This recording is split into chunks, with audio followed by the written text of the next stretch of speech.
comenzar. Es un placer pues darles la bienvenida de nuevo a todos y todas en esta nuestra última sesión de clausura del Diplomado en Sistemas Internacionales de Derechos Humanos, Sistemas de Protección Internacional de Derechos Humanos, que bueno, ha sido representado un reto para el observatorio. Como ustedes saben, teníamos pensado, programado este diplomado de manera presencial, y pues debido a la circunstancia tuvimos que hacerlo así, organizarlo de manera online, que sin embargo pues ha sido muy beneficioso también, ha tenido cosas muy positivas porque hemos podido pues acceder a profesores, representantes o integrantes de organizaciones internacionales que de otra manera pues a lo mejor de manera presencial no los hubiéramos tenido aquí en Mérida. Y por otra parte también hemos podido pues ofrecer este diplomado a estudiantes venezolanos y extranjeros, venezolanos en Venezuela y venezolanos en países fuera de Venezuela. Entonces yo creo que todo eso ha nutrido esta actividad académica de la Universidad de los Andes. Bueno, en esta oportunidad, pues también darle especial bienvenida a nuestra querida profesora Beatriz Borges, directora ejecutiva del Centro de Justicia y Paz. Beatriz Borges es abogada egresada de la Universidad Católica Andrés Bello en Caracas. Realizó una especialización en Derechos Humanos en la Universidad Andina Simón Bolívar en Quito, Ecuador. Beatriz es magíster en Acción Política y Participación Ciudadana en el Estado de Derecho, impartido de manera conjunta por la Universidad Francisco de Vitoria, la Universidad Rey Juan Carlos y el Ilustre Colegio de Abogados de Madrid, en la ciudad de Madrid, España.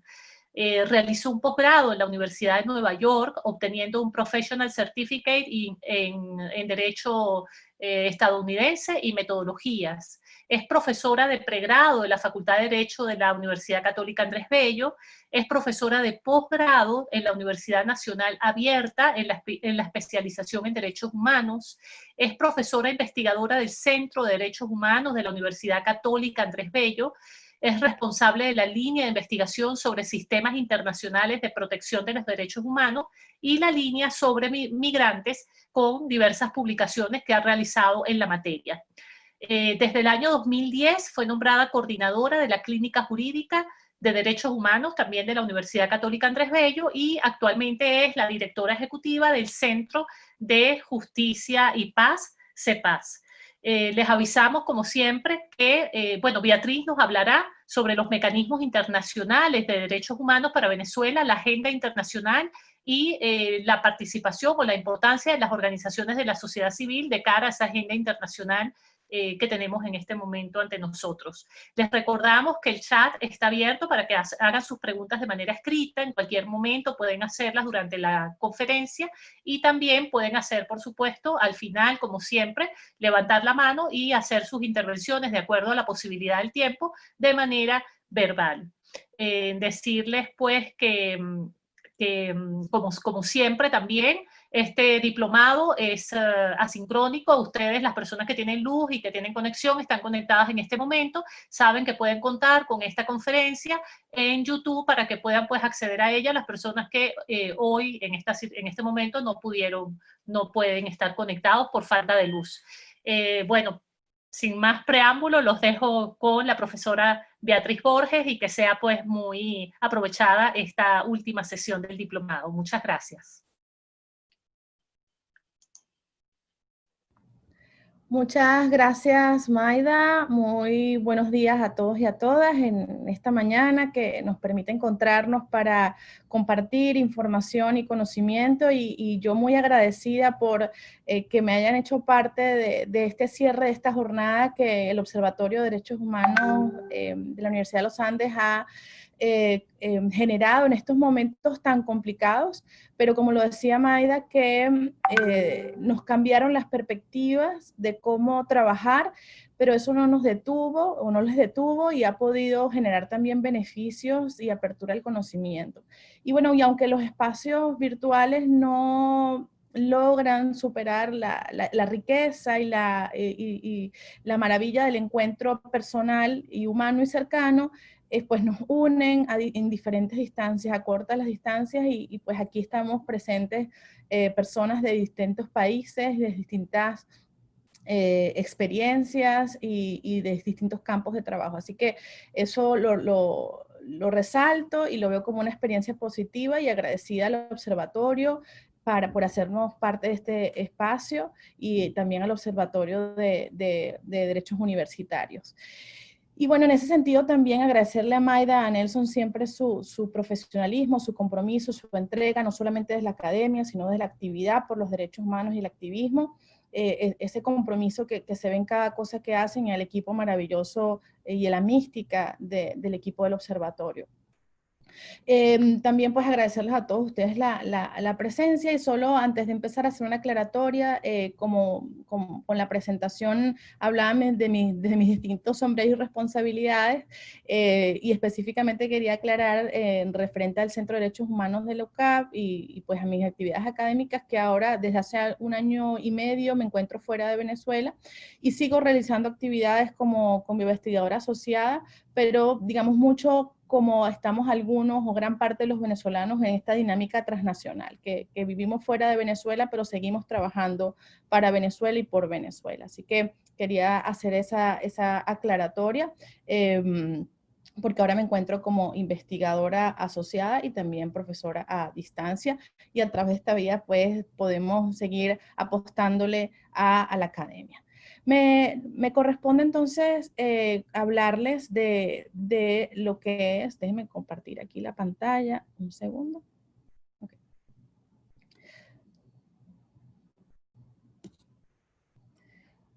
Okay. Por favor, confirme si están viendo correctamente la pantalla. Sí. Bueno, entiendo que durante el diplomado ustedes han revisado de forma teórica lo que son los sistemas internacionales de protección. Y creo que cerrar con esta mirada que atiende a la mirada de la existencia, el funcionamiento de esos sistemas en lo que ha sido la crisis de derechos humanos, les va a permitir hacer este contraste de no solamente lo que han aprendido sobre las responsabilidades, facultades y mandato de los organismos internacionales, específicamente los sistemas de protección de derechos humanos, sino cómo en una crisis como la que hemos vivido en Venezuela, estos se han aplicado y han evolucionado. Así que creo que va a ser una mañana de discusión que nos remembera a lo teórico, pero nos están viendo también la mirada en lo práctico. Y particularmente yo le decía a Maida que a mí me parece una oportunidad muy importante para, digamos, la comunidad de defensores de derechos humanos y para todos los que están trabajando en estos temas, de conocer la agenda, porque en los próximos días, semanas, se van a ver situaciones o se van a ver eventos importantes, que es muy importante que todos estemos en su conocimiento y sigamos contribuyendo a su desarrollo. Bueno, una de las cosas que no quería empezar, ya que no la puedo, aquí está. No quería empezar sin hacer como un marco de dónde estamos o cómo ha sido el desarrollo de la crisis de derechos humanos. Mucho está vinculado a la llegada del presidente Chávez al poder y identificamos cómo estos han sido desde 2012,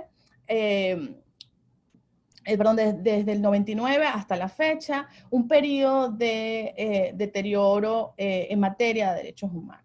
Pero específicamente yo traigo aquí este periodo donde nosotros identificamos el agravamiento que está referido al 2012 específicamente. Y recordar algunos hechos que les van a permitir a ustedes ubicarnos en el tiempo de lo que ha sido para los venezolanos un largo desarrollo de deterioro. Recordamos en el 2012 esas elecciones Chávez versus Capriles en el mes de octubre. Desde allí muchas organizaciones de derechos humanos empezamos a poder identificar esos patrones de persecución. En ese momento todavía se hablaba, bueno, políticos presos, pero ya veíamos en esas situaciones presos por razones políticas, personas perseguidas, personas que se estaban aplicando diferentes patrones de persecución. Luego tenemos pues una situación, un hito político importante como fue la muerte del presidente Chávez, y luego esas elecciones del 14 de abril que fueron el candidato Capriles versus Maduro.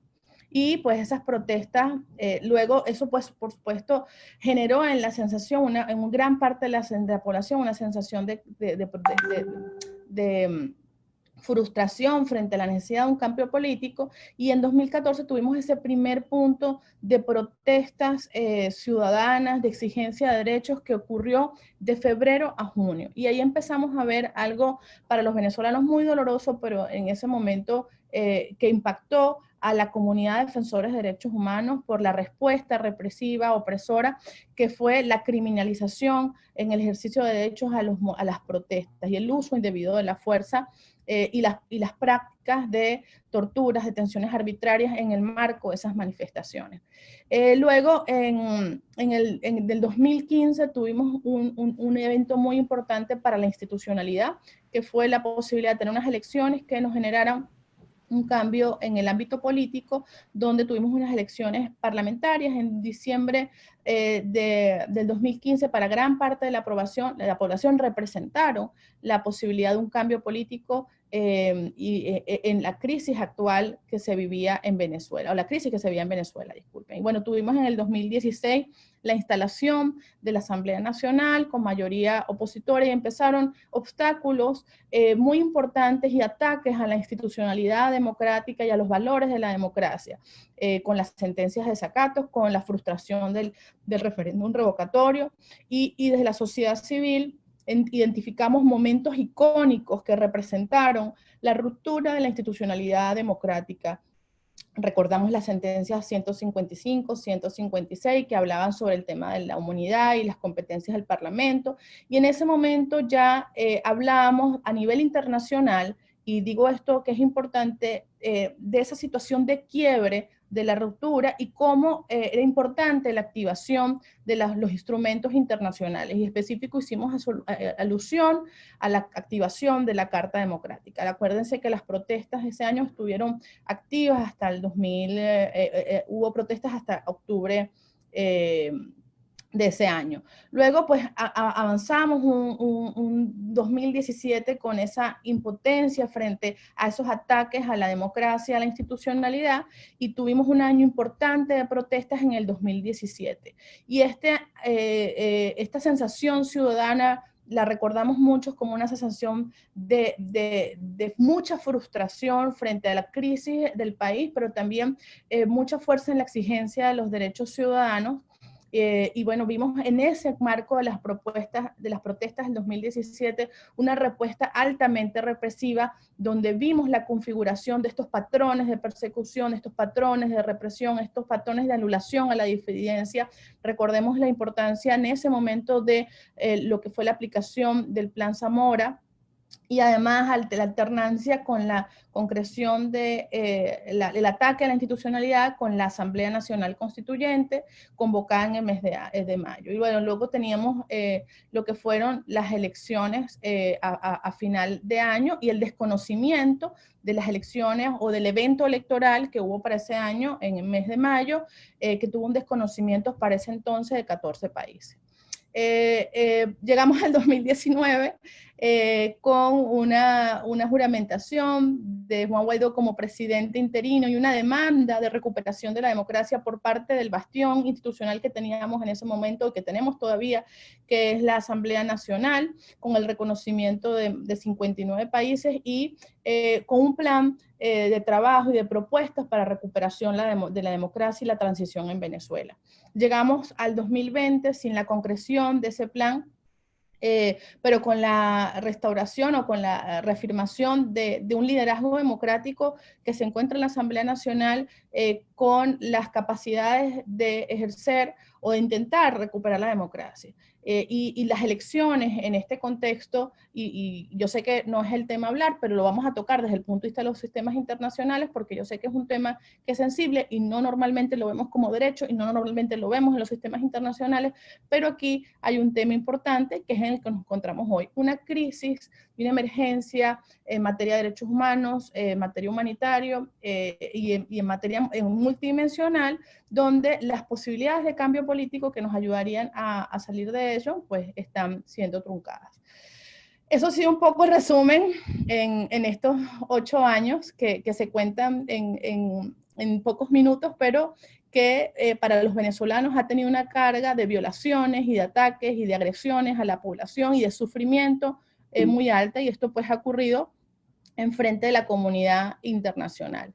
Durante todo ese tiempo, las organizaciones de derechos humanos, conscientes de la situación, hemos hecho un trabajo, y los defensores, muy importante en documentar lo que estaba ocurriendo en Venezuela e informar a nivel internacional esta situación de agravamiento de los derechos en diferentes niveles. Y por mucho tiempo y todavía insistimos a nivel nacional, a nivel de los órganos de protección de derechos humanos, en exigir justicia, en exigir protección. Fíjense, esa foto que yo les muestro del centro es de 2016, cuando organizaciones de derechos humanos asistimos al Tribunal Supremo a hablar o a solicitar la apertura de un canal humanitario por la violación al derecho a la salud y a la vida de los venezolanos. De esa acción nunca tuvimos respuesta por parte del Tribunal Supremo de Justicia. A pesar que buscamos agotar las vías internas de protección de los derechos humanos, no hubo respuesta. Eso nos demostraba ya desde ese momento la importancia de acudir a instancias internacionales, porque teníamos imposibilidad de obtener justicia y protección de derechos por las instituciones en Venezuela. Y ahí está también una carta que se envió el 21 de julio del 2016, donde ya le alertábamos al secretario general de Naciones Unidas, en ese entonces Ban Ki-moon, sobre la situación de carácter humanitario que se vivía en Venezuela. Como muchos de los que están aquí presentes, que son defensores de derechos humanos, conocen cómo durante años el movimiento de defensores de derechos humanos realizó esta labor a nivel nacional, de la documentación y el acompañamiento de las víctimas, pero también en la difusión a nivel internacional y la información a los organismos de una crisis de alta gravedad, que si los vemos en un panorama general, en términos referenciales, hablamos de que en esos periodos de protesta se dieron por lo menos 424 asesinatos, estamos hablando de 15.000 detenciones desde el 2014, estamos hablando de 60.000 protestas en los últimos 8 años, como lo ha dicho el Observatorio de Conflictividad, estamos hablando de 15.000 ejecuciones extrajudiciales documentadas por la Oficina de Alto, donde se refieren a casos de resistencia a autoridad.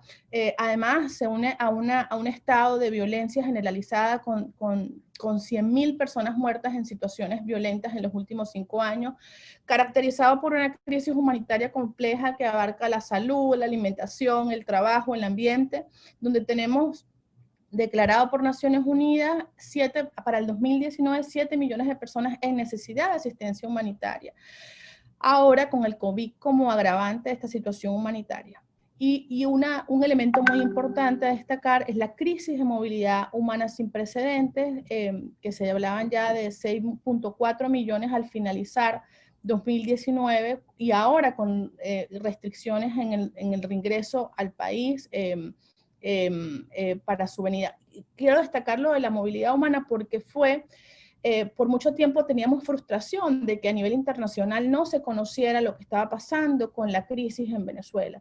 Pero la crisis de movilidad, el rostro de los refugiados y migrantes, las personas refugiadas y migrantes venezolanas, le mostró al mundo la gravedad de la crisis. Les tocó a sus puertas con rostro, con toda la vejación a la dignidad humana y sus derechos, lo que estaba pasando en el país. Al final, las personas venezolanas, migrantes y refugiadas son el espejo de esa grave crisis que vivimos en Venezuela.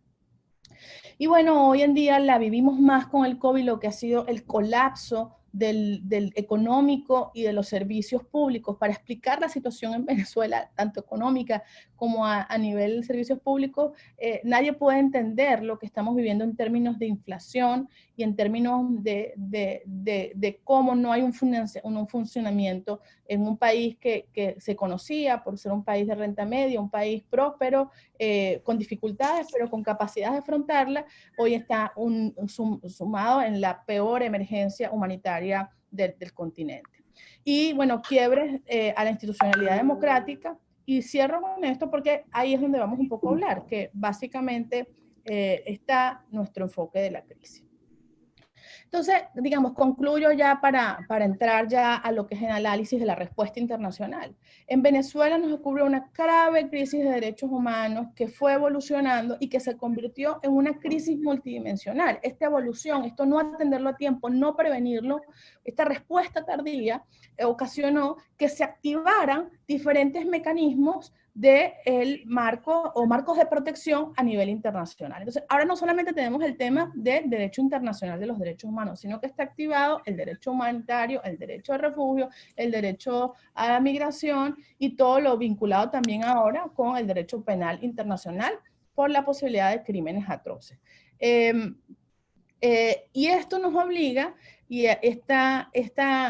a exigir frente a esos marcos normativos una respuesta de los organismos o de los sistemas internacionales de protección de los derechos humanos.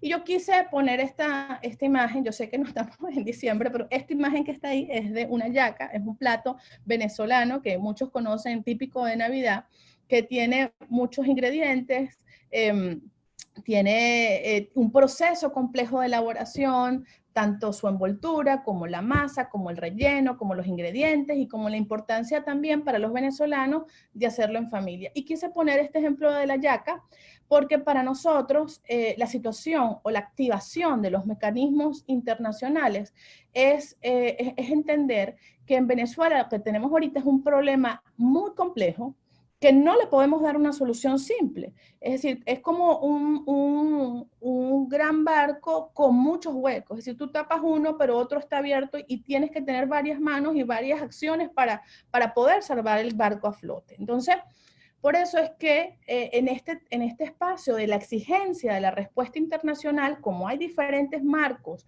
de protección internacional activados, es importante que nuestra estrategia como sociedad civil, como defensores, como venezolanos, ante esos mecanismos sea una estrategia que atienda a la situación de Venezuela. Y que la respuesta también sea entendiendo una situación compleja, que sea una respuesta comprensiva, que sea coherente en el nivel de gravedad de los años, que además sea articulada, porque si tienes una respuesta y una protección y proteges a un tipo de población y allá van todos los recursos, ¿qué pasa con la otra, por ejemplo, que está en Venezuela?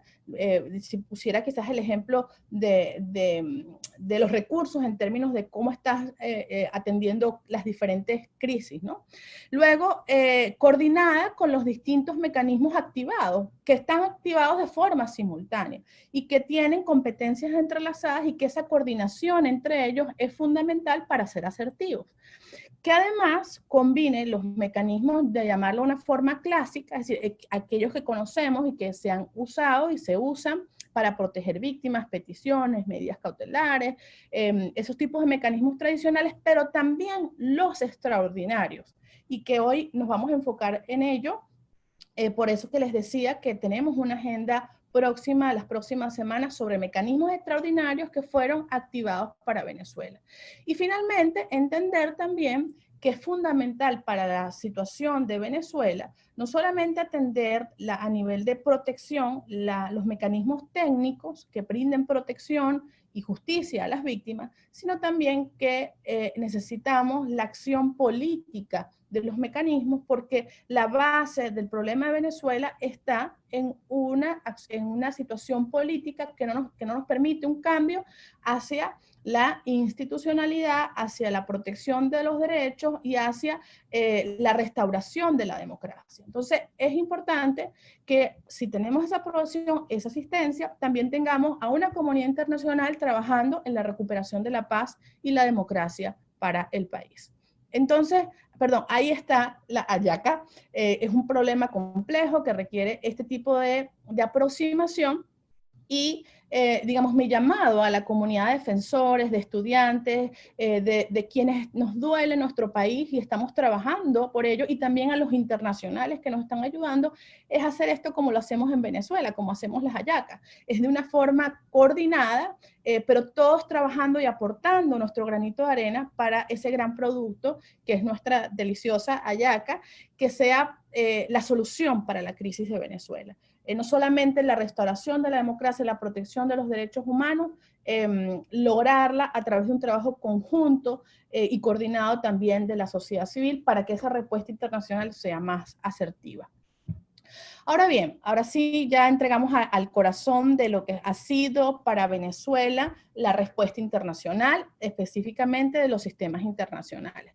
Tenemos, por supuesto, como ustedes deben haber aprendido en las sesiones anteriores del diplomado, principalmente el sistema interamericano, el sistema universal. El sistema interamericano, pues como conocen, tenemos principalmente los órganos como la CIDH, que es la Comisión Interamericana de Derechos Humanos, y también la Corte Interamericana.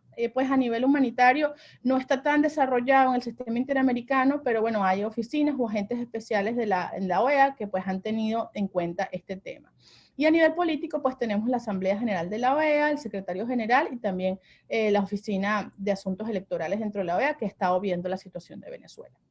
A nivel del sistema universal, que es el sistema de Naciones Unidas, tenemos en derechos humanos diferentes mecanismos que ustedes los deben haber revisado exhaustivamente en las presentaciones anteriores, pero bueno, hacer un paneo general que tiene que ver con los órganos de tratados, que están principalmente los comités, los órganos de la Carta, que está la Oficina de la Alta Comisionada, el Consejo de Derechos Humanos, el examen periódico universal y algunos procedimientos, y los procedimientos especiales.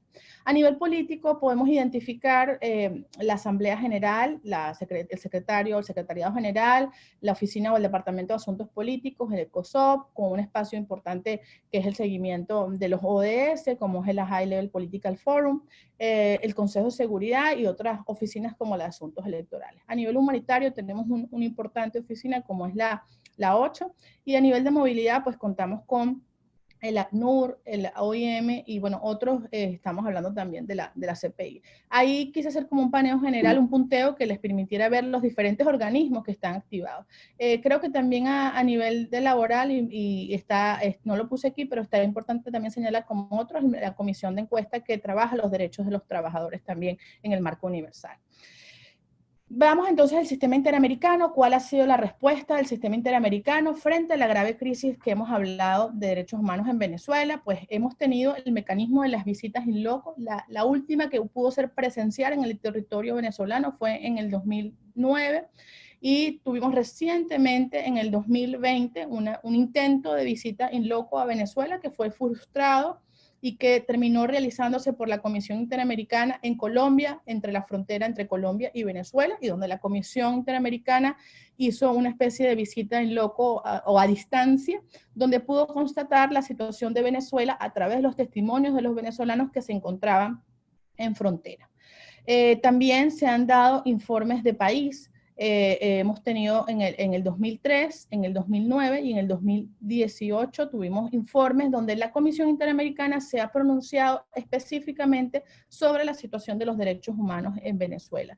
A partir del 2005, la Comisión Interamericana incluyó a Venezuela dentro del capítulo 4 de su informe anual, que implica que Venezuela está dentro de los países con consideraciones y gravedad de violación a los derechos humanos, y por eso está reflejado y está presente en el capítulo 4.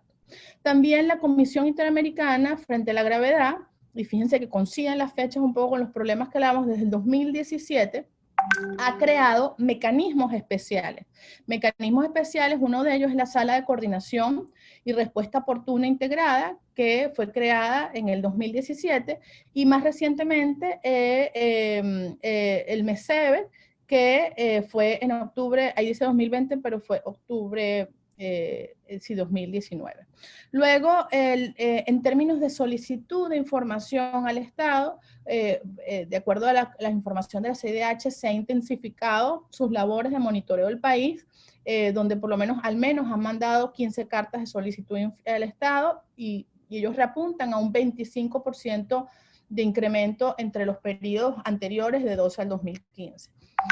Y bueno, múltiples comunicados de prensa donde reflejan tanto en las redes sociales como en la página web de la CIDH sus preocupaciones sobre la situación de derechos humanos en Venezuela.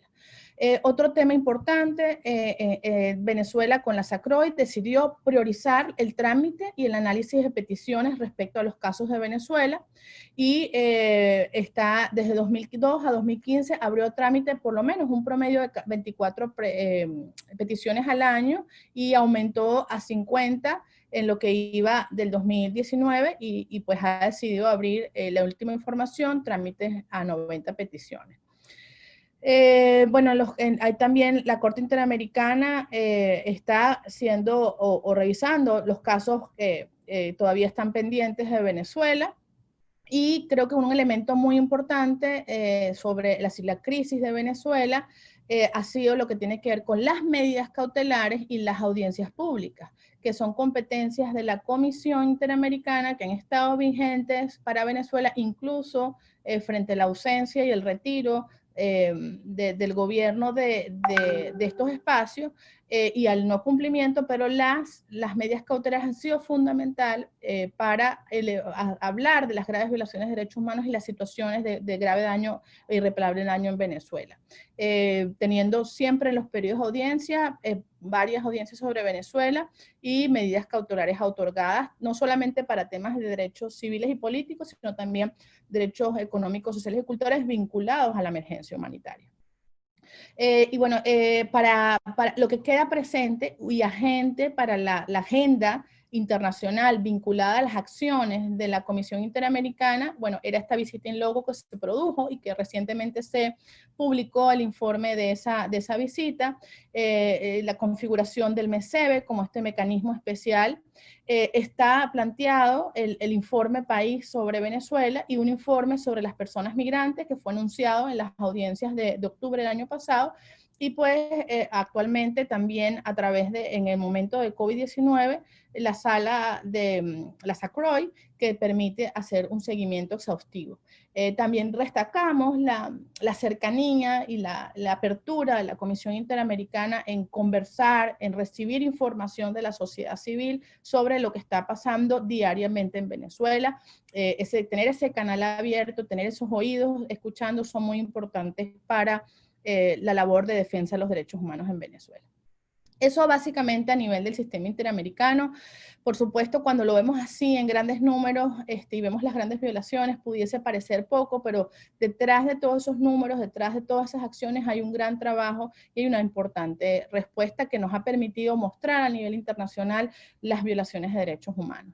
En materia de Naciones Unidas, creo que es importante recordar que entre el 2014 y el 2017 tuvimos una gran actividad en lo que fue la presentación de información ante los organismos como los comités, el Comité de Derechos Humanos, el Comité de Derechos Económicos, Sociales y Culturales, la CEDAW, en el 2015 en el examen periódico universal, luego también en términos de derechos del niño, personas con capacidad, y todo ha sido fundamental, sobre todo el trabajo con los procedimientos especiales.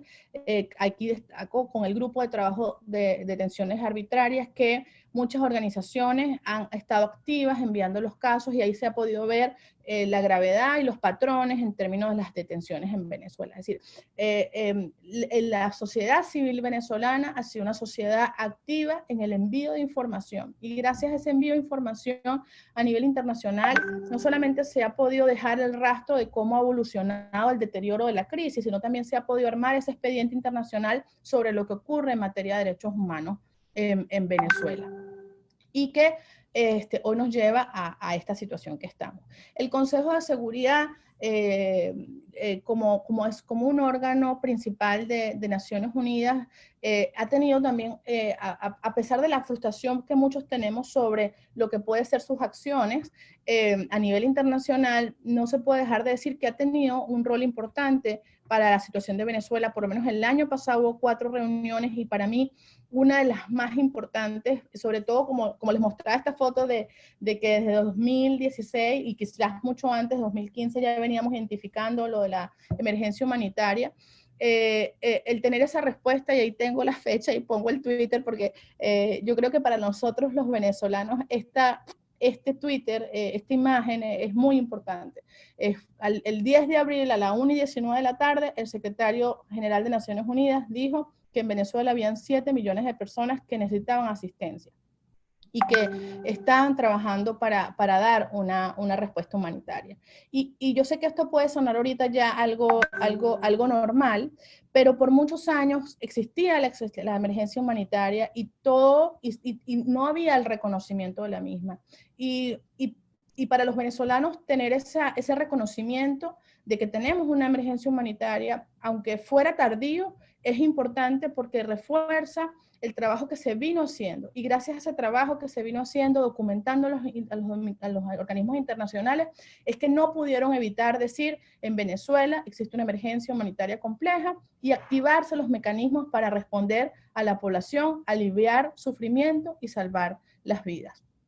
Igual también la situación de Venezuela ha sido conocida a nivel político, y ya este año también tenemos 4 reuniones en el Consejo de Seguridad. Y allí, aunque haya una división entre los países y la mirada sobre Venezuela, entendemos la importancia de mantener al Consejo de Seguridad informado y a mantener a Venezuela en la agenda del Consejo de Seguridad.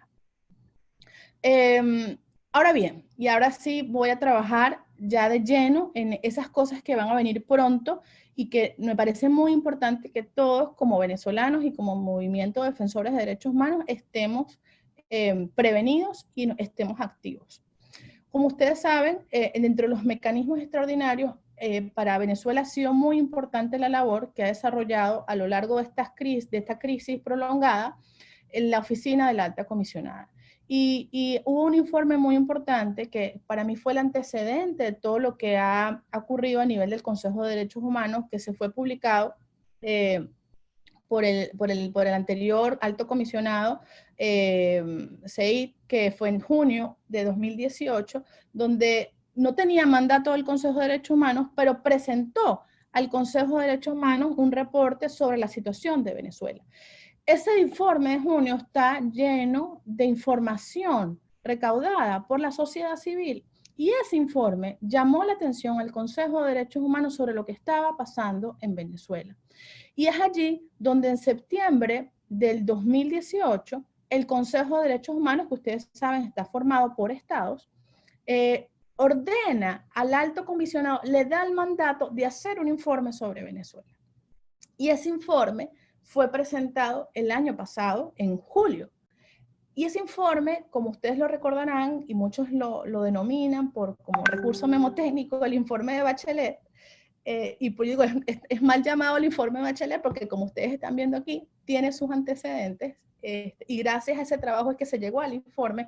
Bachelet llega después, y llega casi prácticamente en momentos donde tenía que presentar ella el informe, pero lo había trabajado la oficina.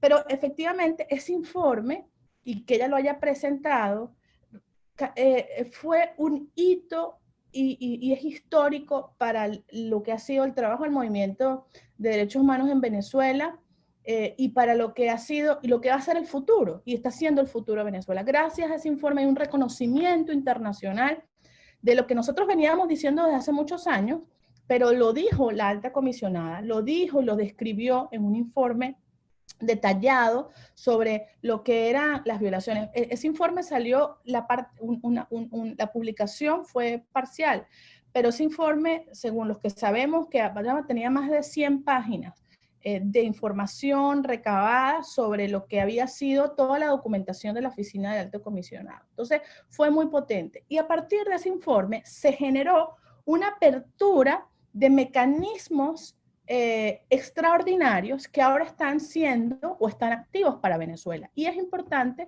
que los convocamos. En el mes de septiembre, y también vuelvo a decir, y yo sé que lo digo mucho, pero es que creo que es importante reconocer el valor del trabajo y el valor de hacer estas acciones. sociedad civil organizada venezolana, de la mano y acompañada por sociedad internacional, empezaron a trabajar con los estados para que entendieran la gravedad de estas situaciones y para que se activaran otros mecanismos. Y esta propuesta de la sociedad civil fue crear una comisión de investigación. Esa comisión de investigación tenía como propósito apuntar al tema de justicia en derechos humanos, a la investigación y a la determinación de los responsables por todo esto que ha pasado en Venezuela. Paralelamente, ya a partir de lo que había sido el informe de la oficina, que se publicó en julio, había unas recomendaciones específicas en Venezuela y también había una solicitud de la apertura de una oficina en terreno en Venezuela. Entonces, durante todo ese proceso, había un proceso de acercamiento y de avance de Naciones Unidas y de la Oficina de Alta Comisionada para trabajar el tema de derechos humanos en Venezuela. Recuerden que ya desde febrero también habido mayores avances en lo que era la configuración del sistema humanitario en Venezuela.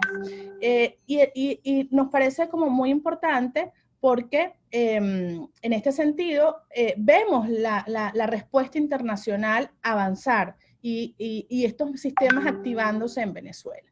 Entonces se dio el 20 de septiembre un memorando de entendimiento entre la Oficina de la Alta y el gobierno de la República de Venezuela, y hubo dos momentos fundamentales, que fueron las resoluciones, dos resoluciones, una del 26 de septiembre y una del 27 de septiembre. Y en esas resoluciones que fueron aprobadas por el Consejo de Derechos Humanos está esa agenda extraordinaria que se va a aplicar o que se está aplicando en Venezuela y para lo cual es importante que lo que hemos hecho y que sigamos trabajándola. Entonces, ¿en qué consiste esa agenda del Consejo de Derechos Humanos? Que está basada en el memorando de entendimiento, en la resolución del 26 y la resolución del 27. ¿Por qué son dos resoluciones? Fíjense que, como ustedes saben, los órganos políticos están conformados por los estados. Y en el Consejo de Derechos Humanos tuvimos una primera resolución que fue presentada por el gobierno venezolano junto con otros países que apoyaron al gobierno venezolano en esa propuesta, donde la resolución básicamente habla de la cooperación internacional. Cuando hablo del gobierno venezolano, hablo en este sentido del régimen de Nicolás Maduro presentó ante el gobierno. Luego hubo otra resolución, que es la del 27, que tiene más, que fue apoyada, presentada por Argentina y apoyada por el Grupo de Lima, y esta resolución atiende a un mecanismo especial que era un poco lo que la sociedad civil contribuyó a que se desarrollara y que se ajustó al mandato y a las peticiones que teníamos desde sociedad civil, víctimas y familiares. Entonces, un poco para poner en orden. Y no sé si me van siguiendo hasta aquí. Tenemos estos tres mecanismos especiales. Uno es derivado del memorando de entendimiento y que atiende al funcionamiento de la Oficina del Alta Comisionada en Venezuela, que tiene un equipo actualmente que muchos de los que están aquí conocen y conversan e informan, que funciona en Venezuela. Y esta resolución, que como les digo fue la propuesta por Venezuela, acuerda asistencia técnica, se compromete, y esto es muy, muy importante, a cumplir las recomendaciones del informe presentado en julio del 2019, es decir, que fueron las 23 recomendaciones importantes que dio el informe de derechos humanos presentado por la alta comisionada Michelle Bachelet. Luego, se compromete a dar acceso ilimitado de la oficina a los recintos penitenciarios y a fortalecer el sistema judicial. Y además establece que el 1 de julio será un informe y diálogo interactivo sobre esta resolución en el Consejo de Derechos Humanos. Es decir, concluyo, este 1 de julio, la semana que viene, esta resolución que fue propuesta por Venezuela, que fue aprobada por el Consejo de Derechos Humanos, se va a discutir. Y fíjense la importancia de esto, que nosotros tenemos la oportunidad de hacer un escrutinio sobre el cumplimiento de quien hoy en día controla el poder y las instituciones sobre compromisos internacionales ante el Consejo de Derechos Humanos.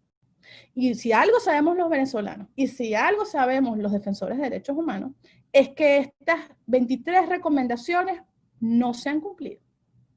Y si algo podemos nosotros hacer para exigir nuestros derechos, es no solamente evidenciar ante el Consejo de Derechos Humanos que Venezuela no coopera y no cumple, sino también nosotros seguir documentando qué es lo que hemos hecho durante todo este tiempo, por qué no se están cumpliendo y qué se está haciendo para no cumplir esas recomendaciones.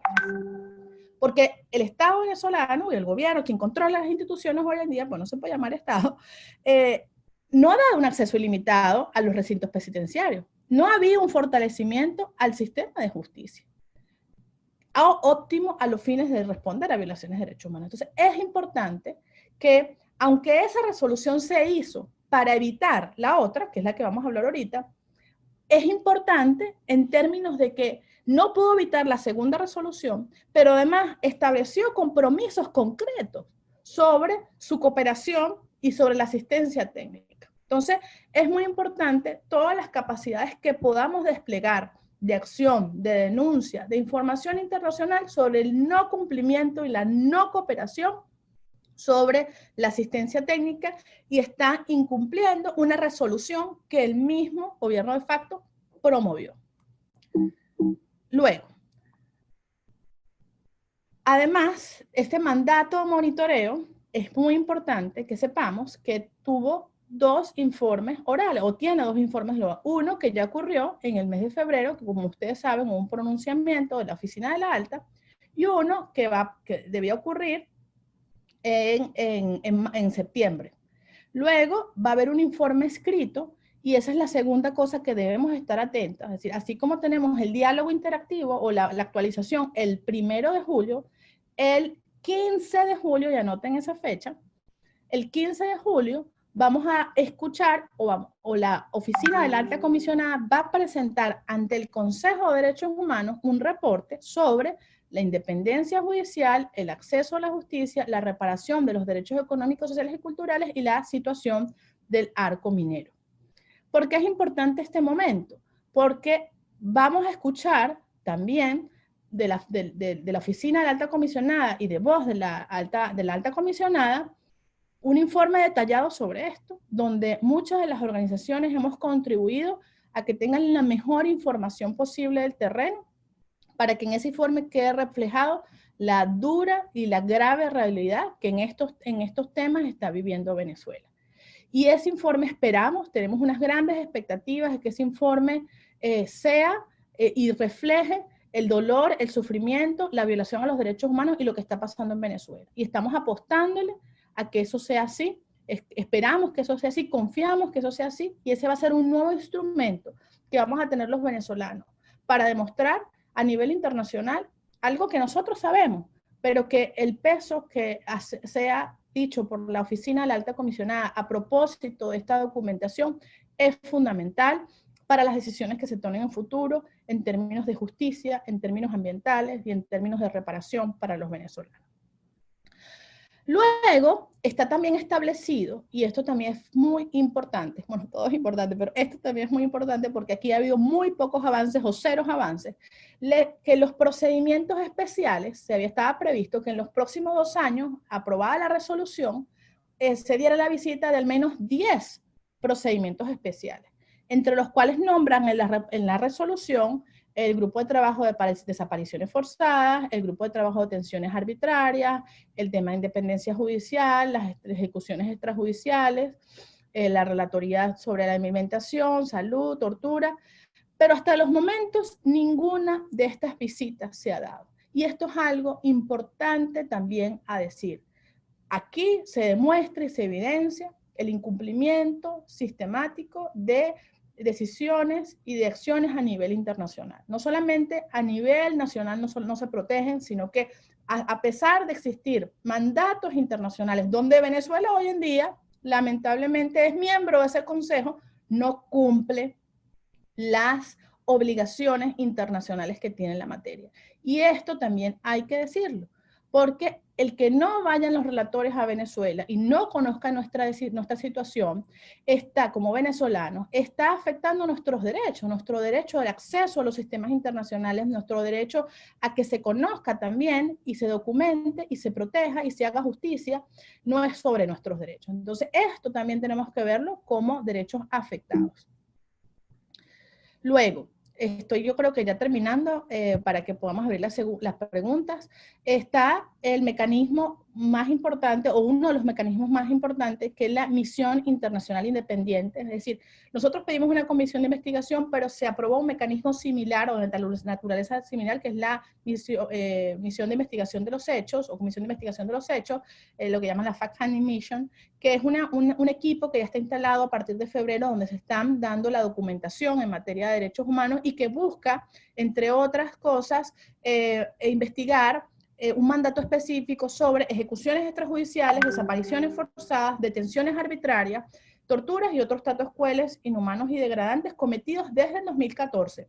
Y a través de esta misión de investigación creada por la segunda resolución, la del 27 de septiembre, se está buscando la plena rendición de cuentas de los autores y la justicia para las víctimas. Y esto va a ser en el mes de septiembre, todavía no está la fecha, pero se va a presentar en el mes de septiembre en el periodo 45 de sesiones a través de un diálogo interactivo en el Consejo de Derechos Humanos. A través de este mandato que está activo para Venezuela y que estoy segura que muchos ya están en contacto y aquellos que no estén, nos ponemos a su disposición para acompañarles o para ayudarles a que entren en contacto directo con ellos si tienen casos y tienen información relevante para el mandato. Igual pueden entrar perdón, a la página web específica establecida para el mandato y ese mandato es fundamental porque se procurarán identificar los patrones en lo que son la comisión de delitos de lesa humanidad y otras graves violaciones a los derechos humanos. Perdón. Pero algo fundamental es quiénes son los posibles responsables. Y en términos de justicia eso es fundamental para Venezuela. Para que se entienda también que lamentablemente puede ser tardía la respuesta, pero la justicia siempre hay que buscarla y llega. Y a través de la distribución, van a hacer en el informe una distribución temática donde se van a referir a las diferentes graves violaciones de los derechos humanos sobre las cuales ellos han tenido información y pues van a desarrollar capítulos específicos de estas graves violaciones como por ejemplo en el arco minero.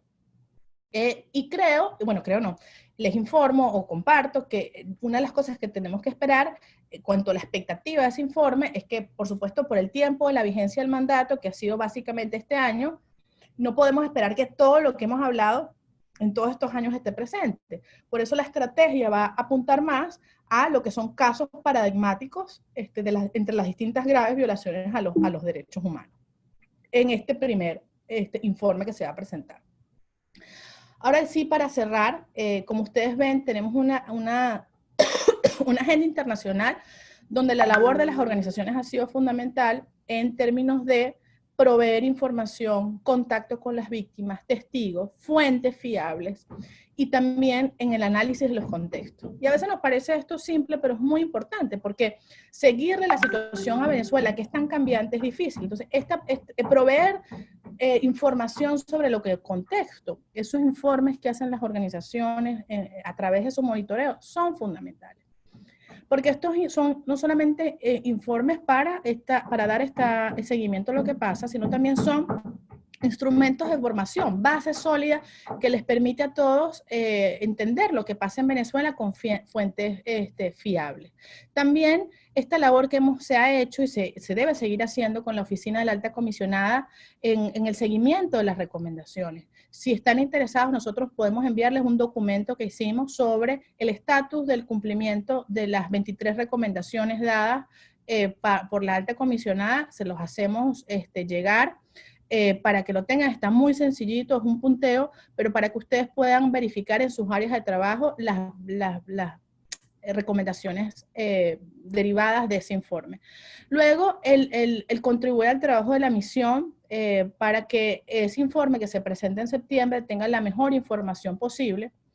también es fundamental la labor, lo ha sido y debe ser, para incidir con los Estados miembros del Consejo de Derechos Humanos en tomar acciones. Y aquí retomo lo que yo decía al principio de la coherencia. Si tú tienes un informe que te habla de las graves violaciones de derechos humanos que ocurren en Venezuela, tu decisión, la acción que tú tomes tiene que ser coherente con la gravedad de la situación. Entonces, parte de lo que nosotros estamos viendo, y le animamos a toda la comunidad de defensores de derechos humanos, de activistas, de quienes trabajemos en este tema comprometidamente, es a trabajar en que este mandato siga trabajando. Pero, bueno, es sí, primero seguir lo que va a ocurrir y luego entender la importancia de que sigamos la justicia para Venezuela. Ahorita no está en nuestro horizonte cercano, y trabajar por ella es parte de seguir trabajando con estos mecanismos internacionales, por lo cual nosotros tenemos que exigir a esa respuesta efectiva.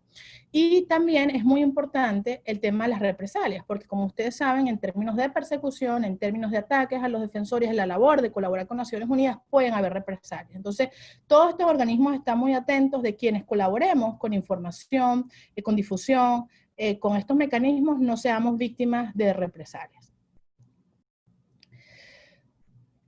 Ahora sí cierro, porque no quería dejar de hacer la reflexión de cómo comencé, porque si bien es cierto, nuestro trabajo es ante los sistemas internacionales, estamos muy con los pies sobre cuál es la crisis de Venezuela y qué es lo importante para regalar un ambiente que proteja los derechos humanos. Y tiene que ver con la crisis multidimensional, pero la crisis política en un año que las elecciones deberían haberse presentado como mandato constitucional, como una esperanza de un cambio político. Pero sabemos que en Venezuela elecciones no es sinónimo de esperanza, no es sinónimo de cambio político. Para nosotros significa la perpetuación del sufrimiento. Y eso tenemos que cambiar la ecuación. ¿Por qué? Porque las elecciones, los cambios políticos, el derecho a la democracia es un derecho ciudadano, y nosotros no podemos dejar que nos roben eso. No podemos dejar que nos roben nuestro derecho a la participación y nuestro derecho a cambiar por nosotros mismos nuestro destino. Y es allí donde en este tema que es tan sensible y tan delicado y que tiene un significado nefasto para nosotros, hago el llamado a cambiar la ecuación. Y hago llamado también a que podamos hacer que a nivel internacional se entienda esto de forma diferente. No es que no queremos elecciones, es que queremos unas elecciones auténticas. Y las elecciones que están presentándose y que atacan la existencia del último bastión de la institucionalidad, que es la Asamblea Nacional, no se están generando y hasta los momentos no se asoman como unas elecciones que nos permitan hacer eso. Entonces, en ese término es importante que entendamos que para poder haber avanzado en eso, se requería legitimar a un CNE como paso previo a la construcción de la salida. Y hasta lo que vemos, la Asamblea Nacional dio sus primeros pasos. Sin embargo, estos pasos han sido socavados por el Tribunal Supremo de Justicia. Entendemos que el liderazgo democrático, el elemento político de la participación en Venezuela, está planteada una elección presidencial por lo que hablábamos al principio de que contamos con procesos que no fueron auténticos y que han determinado autoridades públicas que no hay un reconocimiento de la población, pero tampoco de la comunidad internacional, pero que siguen controlando el poder y las instituciones. Entonces, esto es algo necesario en el futuro para ver un cambio en Venezuela. Y es nuestro derecho a que eso se logre. Y en este sentido, tenemos un escenario de crisis política donde el trabajo de los derechos humanos y el trabajo de exigencia internacional va a ser muy importante. Algunos hablan de un escenario donde tengamos 3 poderes legislativos.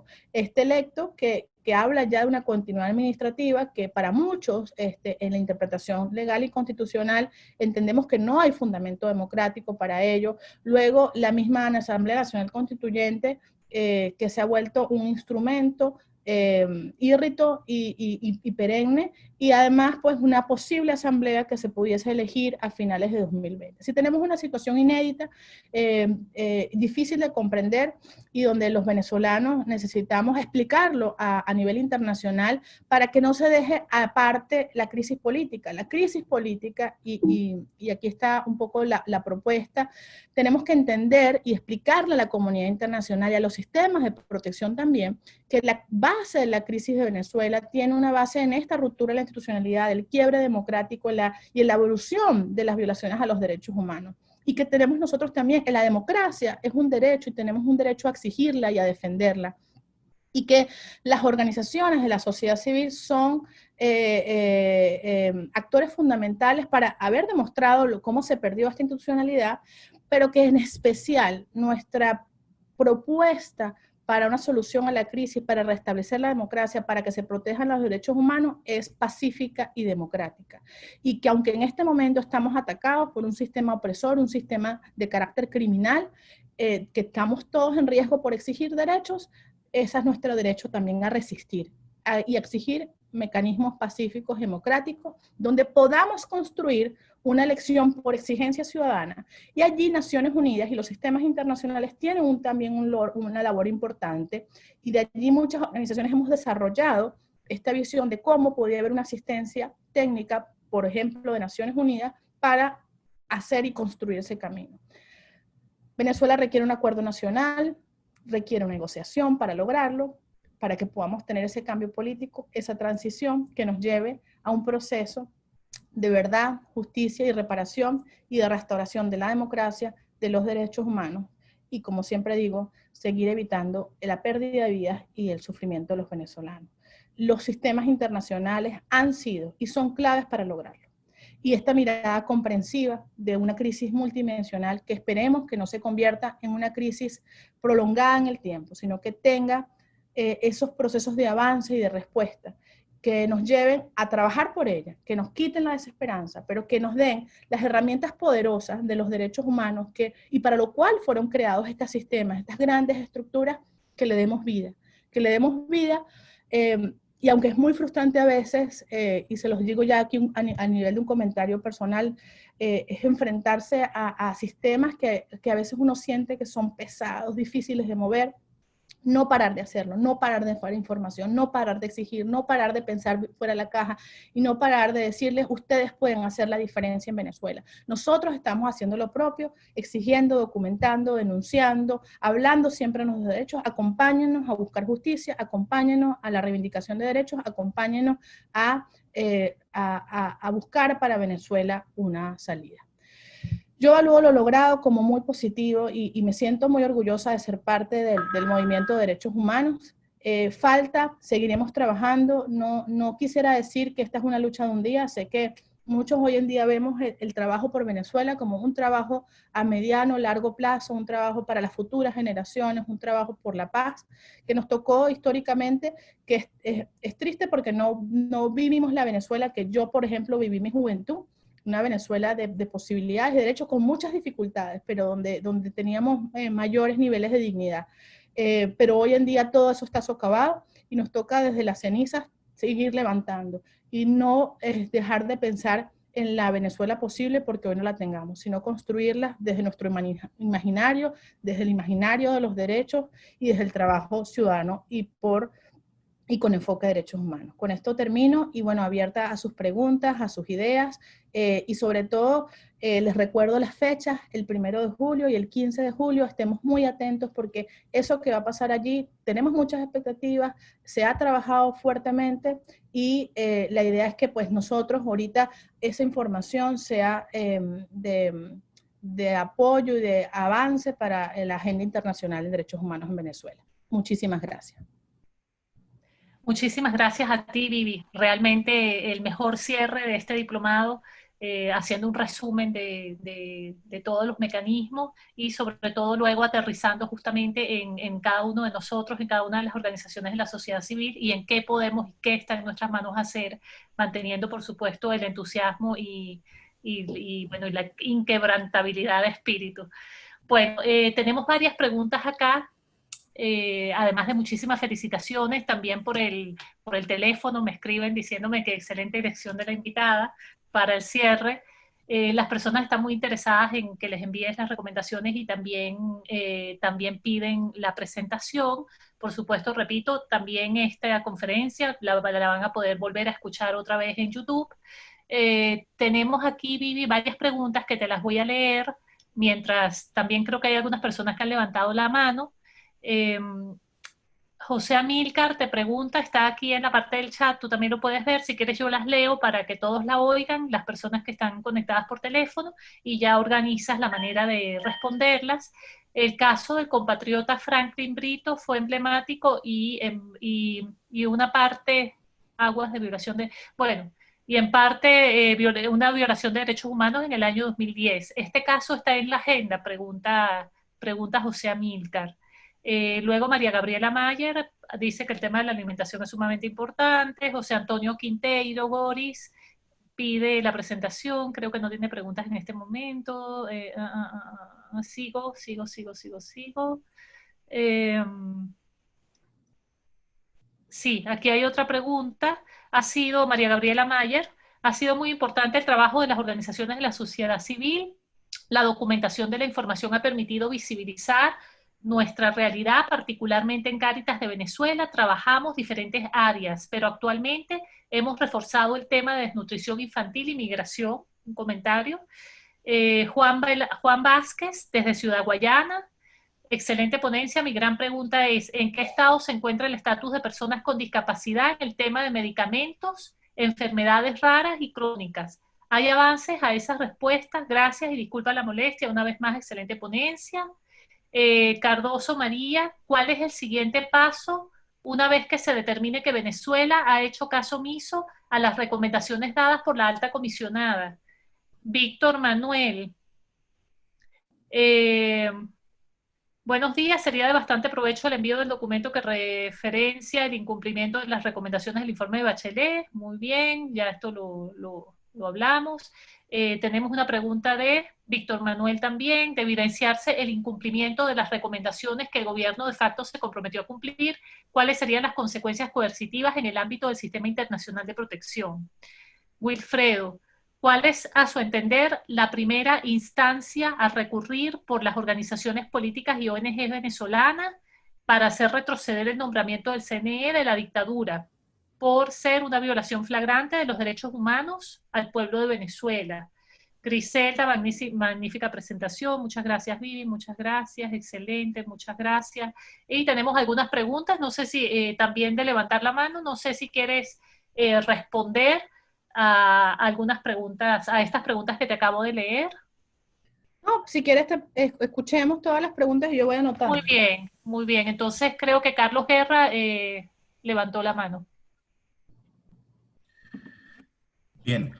Hola, profe. Un Hola, placer Carlos. otra vez vernos por aquí. Mi pregunta va un poco enfocada en, por allá en 2015-2016, cuando desde CEPAG y desde la REDAC hablábamos del trabajo en red. Me parece bien curioso el hecho de que todo este trabajo que se ha logrado en la agenda internacional y en esta esfera de los organismos internacionales ha sido el resultado, pues, de ese mismo trabajo en red que han hecho las organizaciones venezolanas. Ahora, mi enfoque va tratando de llevar este trabajo en las redes, de trabajo en red nacional, se puede llevar al plano internacional, sabiendo que actualmente estoy con la Fundación Panamericana para la Democracia, y todos estos patrones que se están viendo en Venezuela no son innovadores, sino que tienen como un fundamento centrado en Cuba, que es donde nace esta Fundación Panamericana.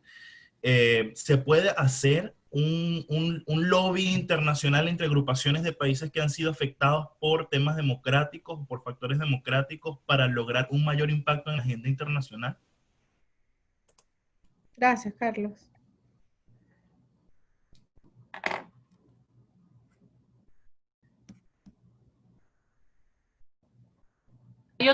Hay otra pregunta, Vivi, desde la José Oropesa dice, desde Coalición por Venezuela y en condición de asesor de múltiples ONGs y como secretario general de la coalición, sería estupendo realizar, bueno, no es una pregunta, es una propuesta, sería estupendo realizar una reunión para poder ayudar a la misión de determinación.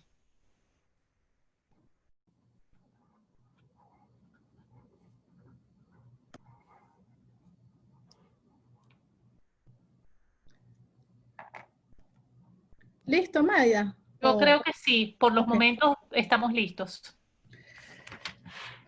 Bueno, espero anotarlas todas, Mayra. Si me faltó alguna, que creo que hubo una que no anoté, porfa, me ayudas Sí. con eso. Sobre, digamos, hay tres cosas que les puedo ofrecer que creo que responden generalmente a las preguntas. Uno es este informe de recomendaciones. Tengo ahorita una versión solamente como en muy simple, la estamos editando para que sea más fácil de lectura, pero puedo hacértela llegar, Mayra, pues, con el compromiso de que la tengan, pero que sepan que en una semanita vamos a tener la editada para que si la quieren difundir ya usen es la otra. Luego la presentación, por supuesto que se las enviamos para que les tengan, y bueno, como dijo Maida, va a estar también disponible en video, lo cual es algo chévere porque ayuda también a replicar esta información. Y tenemos algo que yo vi a alguien de mi equipo de CEPAS ahí conectado, que si lo puede pasar por el chat se lo agradecería, que es un manual que hicimos para presentar información y con informaciones básicas sobre lo que es la misión o la misión de la Fact-Finding Mission, la misión de determinación de los hechos, que es un manual bien sencillito para el envío de información. Ellos habían puesto como fecha plazo para recibir información el 31 de mayo, porque bueno, ustedes saben que es mucha información y tienen que procesarla. Pero con el tema del COVID, todo eso, digamos, creo que todavía pueden seguir enviando información. Si necesitan el contacto, está en la página web. Igual podemos, en el manual está toda la forma de cómo contactarlos. Y si hay casos específicos, acuérdense que está muy determinado el mandato, pero no se frustren en el sentido de que, como les decía, ellos están haciendo un trabajo de escogencia de casos paradigmáticos. Es un primer informe y aquí adelanto un poco lo que nos preguntaban sobre el tema de los siguientes pasos, que la idea es que podamos lograr la renovación de este mandato, no solamente en términos de tiempo, sino también en términos de alcance, porque parte de lo que entendemos es que el mandato que tiene ahora es limitado a estas 4 principales violaciones. Sin embargo, la situación de Venezuela es compleja, todo este análisis de la sistematización, todo lo vinculado a los derechos económicos sociales y la situación humanitaria, hemos creído que es importante. Entonces, es parte de las peticiones que diferentes organizaciones estamos pensando que debe ser planteado al Consejo como una petición concreta y como un próximo paso a seguir. O sea, tener esa continuación del mandato para nosotros sería muy importante. Bueno, con el caso Franklin, yo no tengo información, no manejo el caso.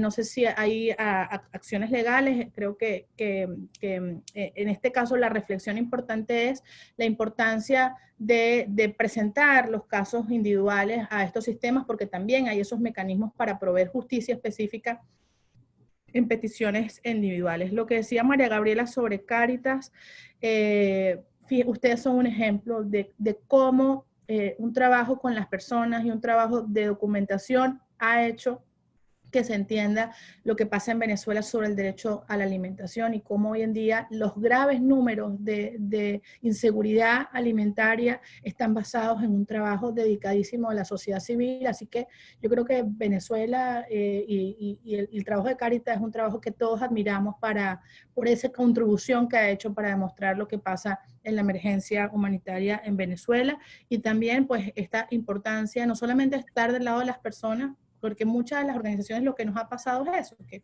trabajamos derechos humanos y trabajamos el tema humanitario. Entonces este trabajo combinado, donde seguimos del lado de la gente asistiendo, pero también buscando la manera de documentar y de denunciar lo que está ocurriendo. Sobre el estatus de personas de discapacidad, recomendaría ver las recomendaciones de los comités, que hay presentación de información ante los comités sobre, o el comité de personas con discapacidad, porque hay recomendaciones concretas sobre el Estado venezolano. No sé quién hace la pregunta, pero recomiendo una organización que ha estado haciendo trabajo a nivel internacional, Juan Ángel Goveda, de la Asociación de Sordos de Venezuela, o Consorben, que ellos han hecho un trabajo importante en ese sentido. Estoy segura que en su página web o contactándolo a él pueden lograr tener información. Sobre lo que planteabas, Carlos, el trabajo en red, parte de también lo que hemos entendido las organizaciones venezolanas desde siempre, pero más ahora que nunca, y ahora que estamos muchos en esta dinámica de trabajo transnacional, es que es importante combinar la acción en el terreno y la acción de los venezolanos en el exterior. como tú sabes y eres eres parte de esa historia, en el caso de nosotros, las redes activistas que tenían en Venezuela también ahora están activas fuera de Venezuela y seguimos trabajando de forma conjunta y colaborativa, no solamente en Venezuela y por los venezolanos, sino también fuera de Venezuela, por los derechos de los venezolanos, porque ahora también estamos en una condición de personas migrantes y refugiadas como sujetos necesitados de respuesta por los estados receptores. Entonces, esa organización, esa participación ciudadana y esa metodología de derechos humanos se aplica tanto adentro, que seguimos con la situación grave de violaciones, como afuera, ahora como sujetos de derechos, personas migrantes y refugiados, pero que también queremos seguir trabajando por Venezuela y por los derechos humanos en Venezuela. Y aquí también les comento una mirada particular, en nuestro caso, que nos encontramos en Nueva York, hemos podido seguir haciendo ese trabajo y tener mayor cercanía con las organizaciones internacionales, y ha sido clave, ha sido fundamental su acompañamiento, la articulación con nosotros y su apoyo en lo que ha sido las acciones de incidencia internacional. Y digamos, tenemos grupos de trabajo, tenemos iniciativas para hacerlo, y tenemos unas relaciones de confianza y de solidaridad que nos conmueve como venezolanos, saber que organizaciones internacionales de derechos humanos nos apoyan, nos acompañan en una grave crisis histórica que hoy en día debería estar en los principales lugares de la agenda, y a veces nos frustra que no esté, y por eso es el trabajo necesario de las organizaciones de Venezuela, y también pues ante el riesgo, porque estar presente, estar activo también implica un riesgo, y ese apoyo, ese acompañamiento de las organizaciones internacionales nos ayuda a protegernos. Así que, como dices, efectivamente malos ejemplos en este sentido es lo que ocurrió con Cuba. Todavía hoy vemos esas secuelas, yo lo veo mucho en Nueva York y en el sistema de Naciones Unidas, cómo hay los estados en el ámbito político desarrollan prácticas y patrones de persecución, de detención, de bloqueo del trabajo de la sociedad civil, y cómo incluso el mismo sistema a veces permite que países como Venezuela, como Cuba, se sienten en una silla en el Consejo. Y frente a eso nos toca seguir trabajando, nos toca seguir recordando el propósito para qué existen estos organismos y que sean efectivos para que estos países, o este desmoronamiento de la democracia y la autorización de la democracia para violar los derechos humanos, sea también con una respuesta efectiva de los sistemas internacionales. Y bueno, cierro con lo que nos preguntaba José Alberto Oropesa, que también pues es uno de esos venezolanos que activo fuera de Venezuela, y no solamente trabajando por los derechos humanos, sino también ayudando a articular voluntades de los venezolanos a través de la coalición y a través de su trabajo. Me parece muy importante, creo que ideal para que compartas con la coalición este manual que preparamos varias organizaciones de la sociedad civil, que puede ser muy útil para el envío de información. Y yo creo que contactarlos directamente de la coalición, porque si algo no pudieron hacer ellos tenían previsto viajar a diferentes países fuera de Venezuela para tomar testimonios sobre víctimas de violaciones de los derechos humanos que hoy están en otros países, pero por el tema del COVID ellos no pudieron realizar estos viajes, muchas de estas entrevistas se hicieron de forma remota, así como estamos comunicándonos. Entonces, pero eventualmente, y esperemos que con la renovación del mandato y si se abren las posibilidades de viaje, yo creo que va a ser muy importante para seguir documentando el encuentro de los miembros de la misión con personas venezolanas para poder documentar toda la grave tragedia de derechos humanos en Venezuela. Entonces, sí, me parece importante que puedan entrar en contacto y atenta en que podamos colaborar con eso. Creo que lo hice todo, Maida, o me faltó algo.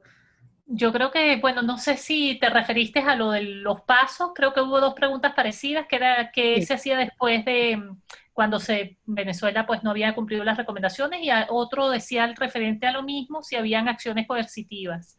Y hubo otra sobre el CNE, qué se podía hacer como para revertir eso desde el punto de vista de las organizaciones. Y a esto se añade una pregunta de Vilca reciente, que es... bueno, él se refiere a las víctimas militares que son hoy de las más torturadas en Venezuela. ¿Por qué no hay un mayor seguimiento de las víctimas una vez logran huir de Venezuela y sus casos se quedan como en el aire? Dice que son cientos así. bueno, que no hay seguimiento. Vilca Fernández, no sé si quieres hablar, Vilca, y para los que no te conocen, explicar. Y creo que con esto cerramos ya las preguntas, sí. Vilca va a hacer la pregunta.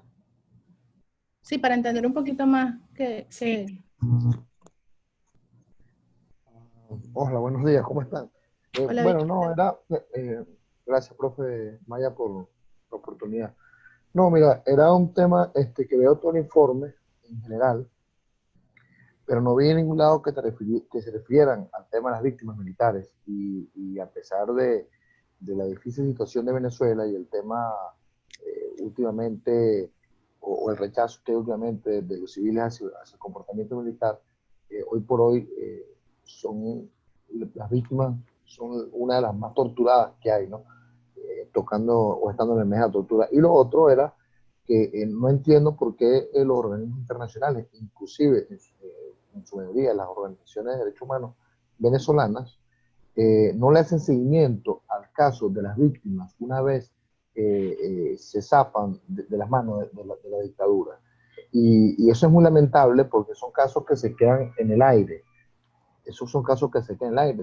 Muchos de ellos logran huir del país, otros siguen en Venezuela, no están libres, siguen teniendo medidas cautelares, siguen teniendo cercenamiento a poder decir algo, a poder hablar.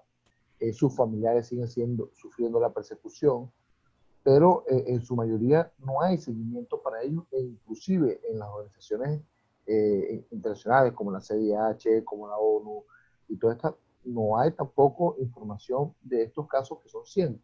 Y para el tema de la documentación, para el tema del mañana, creo que es importante, primero, la documentación de todas estas víctimas, pero segundo, que nada garantiza sus derechos, inclusive estando afuera, ¿no? Y eso es preocupante.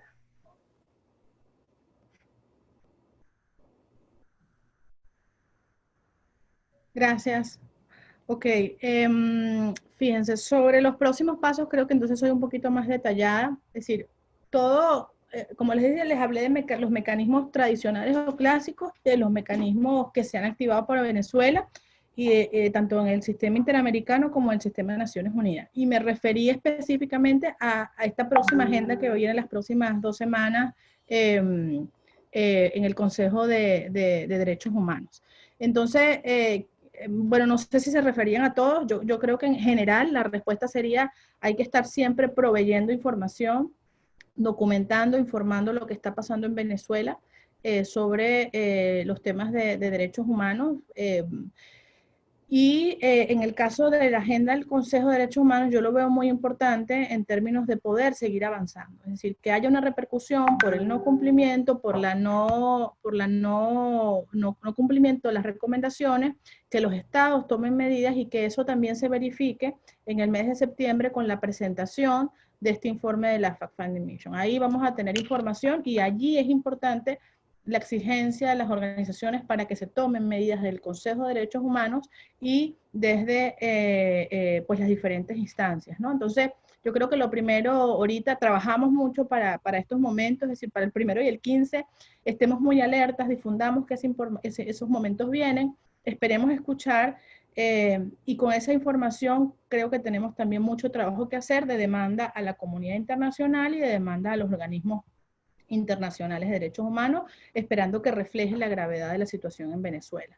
¿Y cómo se hace? Bueno, yo creo que aquí la labor de incidencia, en términos, como yo les decía, una de las acciones es la renovación del mandato. Hay varios grupos de trabajo que estamos elaborando peticiones concretas. Si hay interés de activarse en eso de esta forma articulada, por favor también déjenoslo saber. Desde CEPAG y varias organizaciones vamos a estar promoviendo información, difusión, pero la idea es que todos nos sumamos con nuestros propios mecanismos a hacerlo de forma coordinada y de forma asertiva, ¿no? Podemos hablar con los estados miembros del Consejo de manera de manifestarle nuestro interés de que sigan conociendo y respondiendo efectivamente para el tema de Venezuela. Luego, lo del CNE. Sí, es fundamental entender las dificultades y los socavamientos de los derechos políticos y cómo se configuraron o cómo se están configurando específicamente con las sentencias que impidieron el nombramiento de un CNE a partir de lo avanzado por la Asamblea Nacional. Y esto pues lo que evidencia es estos mismos patrones de socavamientos que las organizaciones hemos venido documentando desde hace años y que también hemos informado a los organismos internacionales y que además también hemos hecho acciones nacionales de defensa ante los tribunales, ¿no? Entonces aquí un poco estamos trabajando las dos cosas. Así, ante la alta comisionada también organizaciones de la Red Electoral Ciudadana, del diálogo social, enviamos información específicamente sobre los patrones de violación de los derechos políticos. Los invito porque justamente salió ayer a una campaña que estamos haciendo de elecciones por la democracia, donde hablamos de derechos humanos y donde decimos, estas no son las elecciones que se están configurando como un verdadero espacio de cambio, tenemos que construirlas y eso estamos trabajando y en las próximas semanas vamos a estar presentando un informe sobre eso que como ustedes saben y hacemos esa tarea, también vamos a mandar a los organismos internacionales. Y seguimos demandando el tema de la asistencia técnica y del acuerdo político, porque además parte de la discusión que hemos dado en el tema electoral es que hay 4 temas que hay que resolver para que se puedan dar unas elecciones auténticas a Venezuela.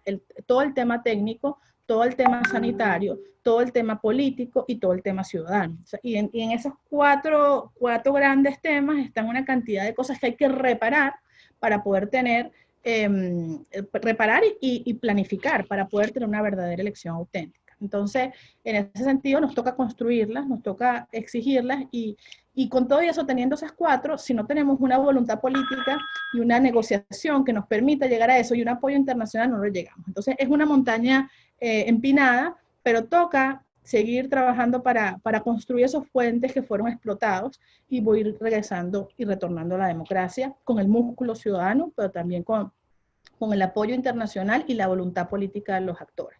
Porque lo otro es revancha, lo otro es conflicto, lo otro es estar en esta dinámica interminable que nos salía y los derechos humanos nos llaman a lograr soluciones a través del acuerdo, a través de la responsabilidad de la justicia, pero también de la paz. Entonces, es un tema complejo, el tema electoral, pero parte de lo que tenemos que hacer es documentar lo que se está haciendo sobre violación a nuestros derechos con el nombramiento del CNE y ya vemos varias organizaciones trabajando en eso. Si tienes interés, la invitación es a participar en Diálogo Social, que es como la plataforma más amplia donde estamos discutiendo esos temas ahorita. Y Vilca, lo que decías, yo quizás no coincido contigo en que no se está informando. Yo sí creo que hay muchas organizaciones serias haciendo un trabajo de documentación y de atención a las víctimas, y entre ellas, pues un gran grupo de víctimas militares. Te puedo decir que nosotros manejamos casos individuales sobre eso y se están llevando a instancias internacionales.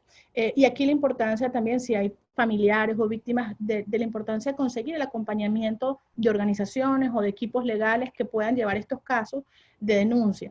Fíjense que ahorita con la Fact-Finding Mission nosotros enviamos información de casos que eran del 2014 y gracias a la documentación en ese momento pudimos enviar esa información. Casos que tienen en nuestros expedientes todos estos años, 6 años guardados y que hoy en día lo podemos hacer uso porque a nivel nacional las denuncias nos han prosperado. Entonces, la Fact-Finding tiene esa información gracias a que las organizaciones documentaron eso.